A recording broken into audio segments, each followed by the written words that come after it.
Una buena noticia. Estamos cumpliendo 33 años de la participación del sector privado en la construcción de infraestructura. Estamos hablando de viaductos, de aeropuertos, de puertos, de carreteras con el sector privado. El gran aporte del sector privado.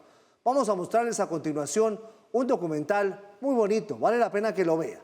Lo hizo la Cámara Colombiana de la Infraestructura y nos permiten sacarlo aquí en Red Más Noticias para que nosotros entendamos y valoremos el esfuerzo de la empresa privada en el desarrollo de nuestro país. Aquí va. Caos, ineficiencia, inoperancia y en algunos casos, ¿por qué no decirlo?, corrupción. Aquella era la realidad en la que estaban inmersos los puertos, los aeropuertos y las carreteras de Colombia, cuando la construcción y la operación de la infraestructura en los años 80 corría aún, en su totalidad, por cuenta del Estado. Entonces, en el país hacía carrera el paradigma equivocado según el cual hacer obras de infraestructura resultaba inflacionario. La consecuencia fue desoladora.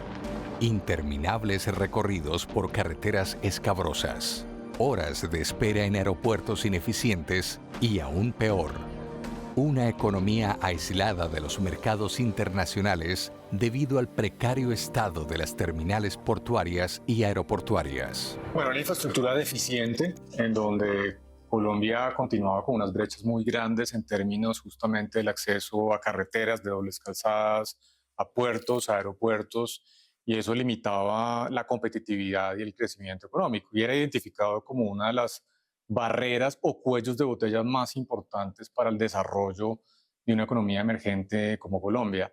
Era un país atrasado, básicamente, un país casi, si se quiere llamar de alguna manera, premoderno, que no tenía la capacidad de insertarse a mercados internacionales y que pues eso implicaba naturalmente un espacio muy limitado para el desarrollo y el progreso en Colombia. Consciente de las evidentes limitaciones en la materia, el Estado decidió finalmente corregir el rumbo. El punto de quiebre se dio a comienzos de los 90, puntualmente en 1991, en épocas del presidente César Gaviria, cuando fue promulgada la Ley Primera, que abrió las compuertas para que el sector privado pudiera apostar por el desarrollo de ambiciosos proyectos de infraestructura. Desde entonces, la industria empezó a vivir, de manera constante, una transformación sin precedentes. Y esa ley lo que hizo fue abrirle a las compañías privadas la posibilidad de asociaciones para construir carreteras, para construir puertos, para construir aeropuertos, y eso representó un cambio muy fundamental en la manera como este país se desarrolló. Inclusive llegamos a donde queríamos llegar, que era que el país invirtiera por lo menos 3% del producto en infraestructura. Y los puertos nuestros han empezado a ser puertos modelo. El primer paso de aquella revolución, para bien del sector, se dio dentro del modo portuario. En efecto, el manejo de las terminales marítimas, por esos días en cabeza de la cuestionada Colpuertos, pasó, en hora buena, a manos del renglón privado. Me parece a mí que uno de los precursores de la infraestructura en Colombia fue precisamente el expresidente César Gaviria Trujillo. Creo que cuando él en el año 91, una vez llegó a la presidencia de la República, dentro de ese gran revolcón del gobierno, acabó con una entidad tan corrupta, tan difícil de manejar y tan complicada como era Colpuertos. Creo que ahí empezó el desarrollo de la infraestructura en Colombia. Por estos días, después de 33 años de la entrada en vigor de la Ley Primera, la eficiencia de las terminales portuarias del país es aplaudida en el mundo entero. No es fortuito que la banca multilateral y reconocidas consultoras internacionales, al referirse a los puertos colombianos, reconozcan sus altos estándares operativos, particularmente en el manejo de contenedores, en los tiempos de carga y descarga de las mercancías y en el número de llegadas de los buques. Todo ello se evidencia en las terminales de Santa Marta, Barranquilla, Buenaventura o Cartagena, por mencionar tan solo algunas. Lo hasta hoy logrado en la materia habla por sí solo. En 2023, las zonas portuarias del país movilizaron 176 millones de toneladas. La región Caribe fue la que mayor movilización registró, 153 millones. Ese mismo año, fueron exportadas 102 millones de toneladas a través de las zonas portuarias y se movilizaron 4,6 millones de contenedores. Las inversiones que hemos realizado todas las sociedades portuarias y todos los puertos han mejorado nuestras instalaciones. Hemos incorporado tecnología de última generación y hemos logrado optimizar nuestras operaciones elevando los niveles de competitividad. Esta modernización no solo ha mejorado la eficiencia operativa, sino que también ha generado un sinnúmero de empleos y ha traído aún más inversiones de las previstas para poder competir con otros puertos a nivel mundial. Ha sido tal la revolución portuaria, de la mano del sector privado, que en junio de 2024, el Banco Mundial y Standard & Poor's calificaron por primera vez al puerto de Cartagena como el tercero más eficiente del mundo, superado tan solo por las terminales de Yangshan en China y de Salalah en Omán. Estamos hablando, sin duda, del mejor puerto del continente americano, como en efecto lo ha reiterado el propio Banco Mundial. Y hoy vemos esa transformación del puerto de Cartagena y de los otros puertos. La modernización, no solamente en la parte de infraestructura, sino todo el tema tecnológico. Creo que Cartagena hoy en día es uno de los mejores puertos del mundo. Después de Cartagena, la terminal de Buenaventura es la segunda zona portuaria en movilización de carga del país y la primera en volumen de carga importada. Además, ocupa el segundo lugar en el ranking de los puertos de contenedores más eficientes de Colombia, el cuarto puesto en Latinoamérica y el 42 a nivel mundial, según el Container Port Performance Index 2023.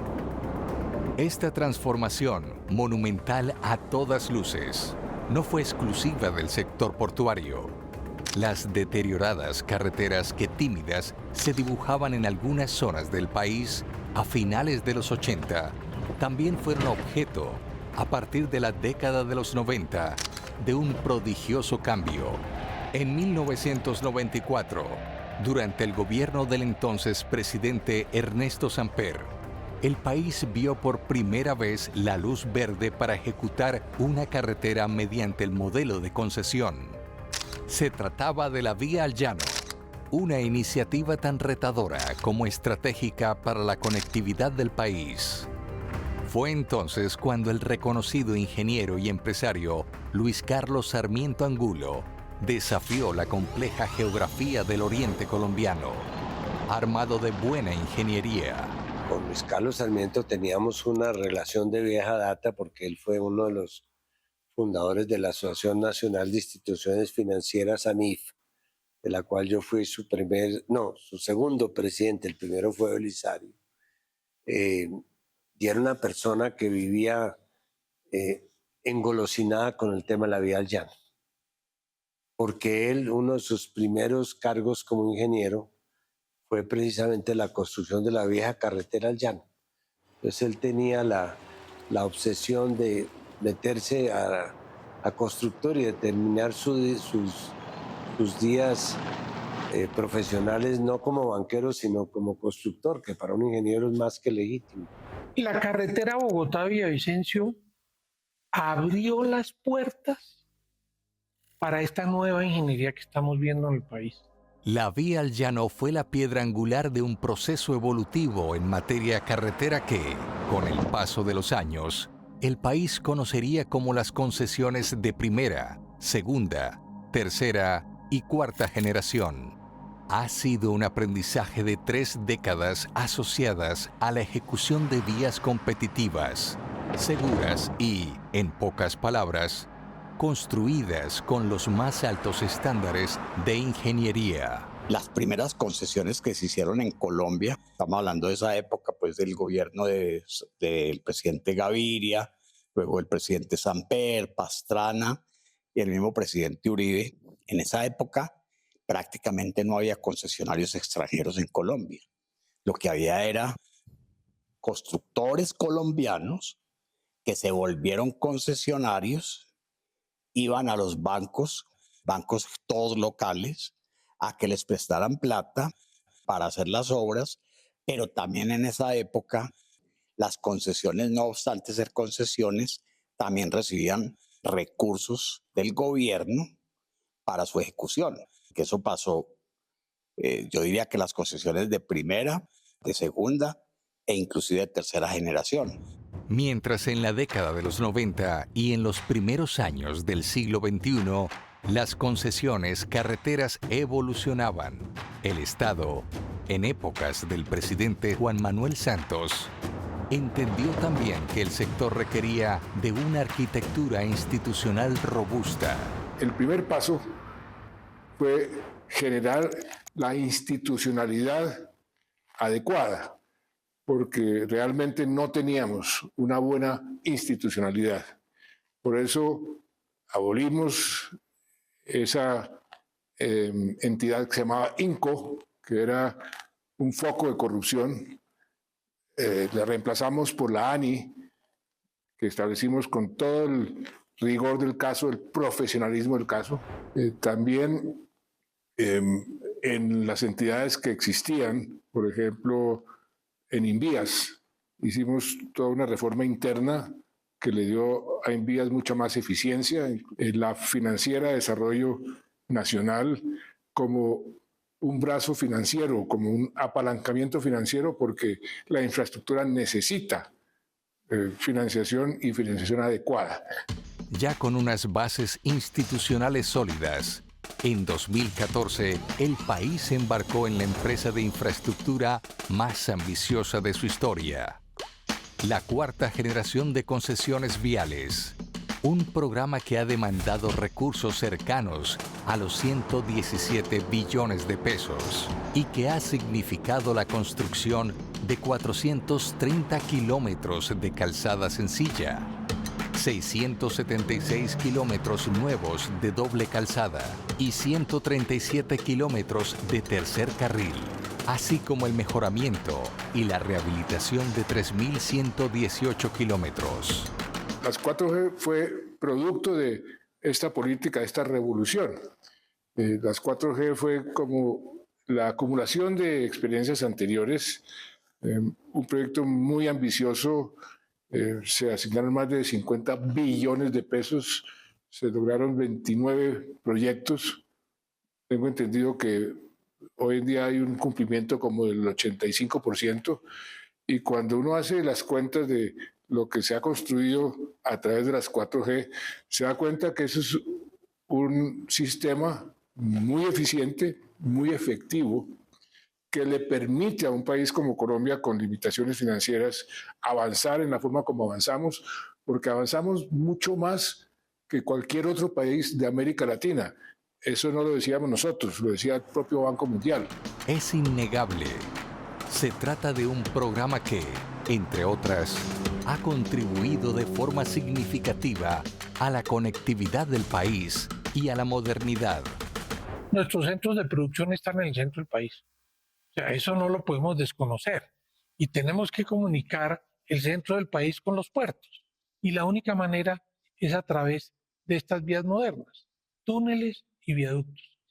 Y en la medida en que nosotros podamos garantizar con vías de este tipo, de buenas especificaciones, esa conexión, pues eso tiene que mejorar decididamente todas las exportaciones, todas las importaciones, y nos debe disminuir los costos. Yo creo que la bondad se ve el hecho de que aún con las dificultades que existen hoy en día, sobre todo en carreteras de alta montaña, creo que las empresas que transportan carga tienen que haber reconocido la bondad de lo que ha sido el desarrollo vial del país. En las vías, no solamente, volvemos al punto, nos permiten la transitabilidad, sino que adicionalmente determinan, en la medida que las vías sean mucho más modernas, pues menores tiempos logísticos, ¿cierto?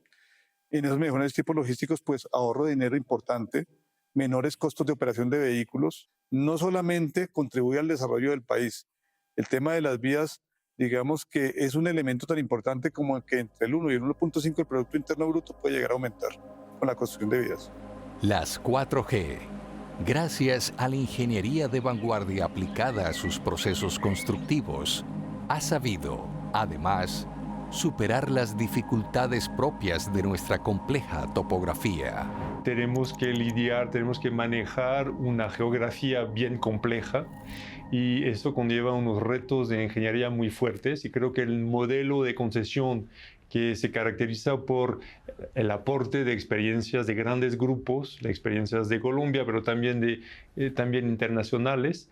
Eso ayuda a resolver esos problemas. También la visión a largo plazo que tenemos para resolver esos problemas, no solamente en el periodo de construcción, pero también pensando en 30 años de operación, creo que también eso ayuda y brinda un valor agregado al sector. En materia de empleo, las concesiones viales han generado más de 200,000 plazas de trabajo. En lo que tiene que ver con su trasfondo social, no solo han impactado para bien en la conectividad de las poblaciones, sino que han generado soluciones de vida, reflejadas en el apoyo a la mano de obra y a los proyectos productivos locales. Sumado a lo anterior, el modelo de concesión, especialmente en las 4G, implementa políticas orientadas a preservar el medio ambiente. A su vez, pues también tienen un impacto ambiental y social.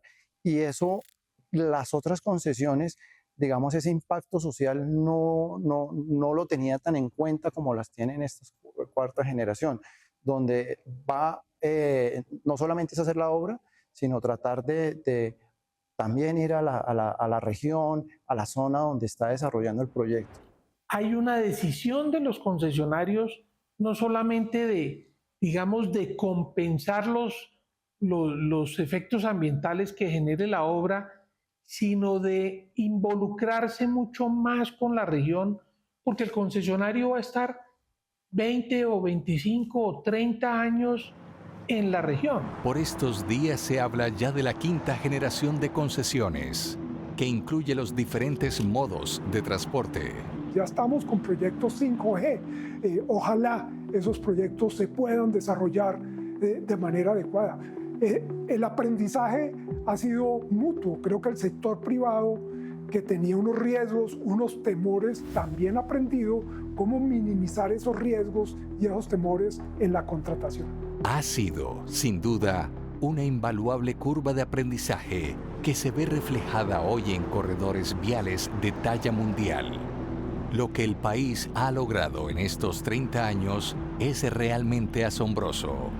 El país en los últimos 34 años ha construido cerca de 3.000 kilómetros de nuevas vías, incluyendo buena parte vías de doble calzada, que naturalmente son muy importantes para reducir los tiempos de transporte, mejorar la logística y aumentar la competitividad. Si de competitividad se trata, difícil dejar de lado la evolución que ha tenido la infraestructura aeroportuaria como resultado del modelo de concesión.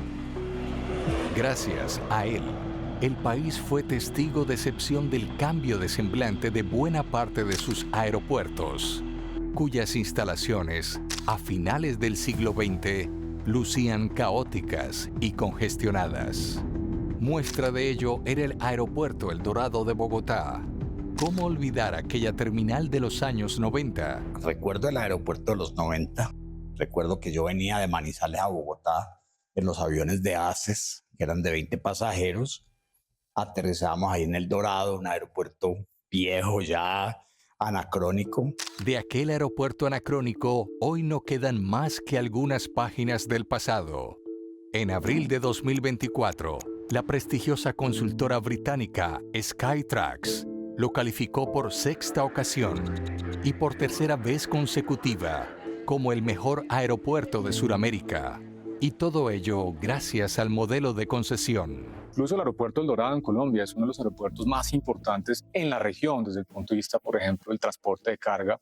Y cuando usted visita cualquier otro aeropuerto, incluso en países ricos como Estados Unidos o Europa, se ve el avance tan importante, y el aeropuerto El Dorado en particular y muchos otros del país no tienen nada que envidiarle en logística, en instalaciones, en acceso a esos servicios aeroportuarios de otros países más ricos. El modelo ha facilitado la descentralización de la construcción, operación y mantenimiento de los aeropuertos.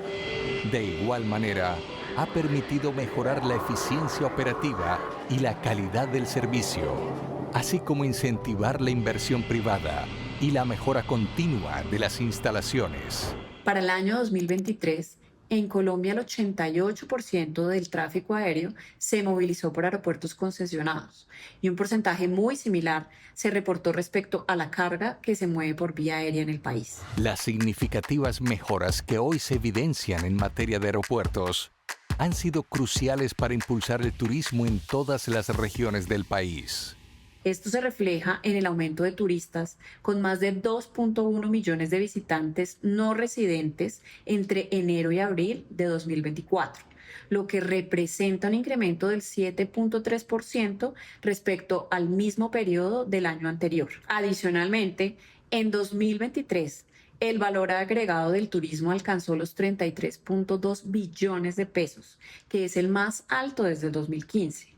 Y el sector generó empleo para más de 870.000 personas. Los atributos de las concesiones aeroportuarias, en esencia, son inconmensurables. Ello hoy se ve reflejado, en términos prácticos, en el crecimiento exponencial que ha tenido el tráfico de pasajeros aéreos durante los últimos 30 años. Pasó de 8 millones de viajeros en 1992 a 49 millones en 2023. Es cierto, aún queda camino por recorrer. Por ejemplo, en materia ferroviaria. Contar con un sistema de tren desde Buenaventura, inicialmente hasta La Tebaida, resulta fundamental para la competitividad de ese comercio. E incluso se habló de la salida de Venezuela al Pacífico, y sería por allí. Entonces, conectar la altillanura con el Pacífico resulta vital para el futuro. Y el tren resulta vital, porque no es posible en algunos trayectos contar con una carretera como tal, de buenas especificaciones. Entonces, ferrocarril creo que es el transporte ideal cuando uno piensa en ese tipo de obras. El avance que ha tenido el sector en estas 3 últimas décadas ha sido suficiente para superar un rezago de poco más de un siglo. Mira, Colombia tiene una brecha de infraestructura muy importante, ¿no? Todavía necesitamos desarrollar mucho más carreteras, mucho más líneas de ferrocarriles, mucho más vías fluviales, y creo que de este punto de vista está muy bien estructurado el sector de infraestructura, y las concesiones aportan una de las soluciones posibles para el Estado para desarrollar esta brecha o para cerrar la brecha tan importante que existe hoy en día en el país. Si alguna cosa ha contribuido al desarrollo de Colombia, ha sido las asociaciones público-privadas, que de una u otra manera han encontrado la forma de hacer parte de obras que de otra manera el Estado hubiera sido incapaz de propiciar. Esta revolución silenciosa es el resultado de esa suerte de matrimonio entre el Estado y la participación privada que, para bien, ya cumple 30 años en pro del cambio, del desarrollo y de una Colombia cada vez más unida. Pues había unas áreas en las cuales el Estado se podía encontrar con y no contra la empresa privada, precisamente como no solamente las concesiones, que son las de las que estamos hablando, sino también las alianzas público-privadas, las APPs, que han permitido desarrollar obras de infraestructura no solamente aquí en Colombia, sino en América Latina.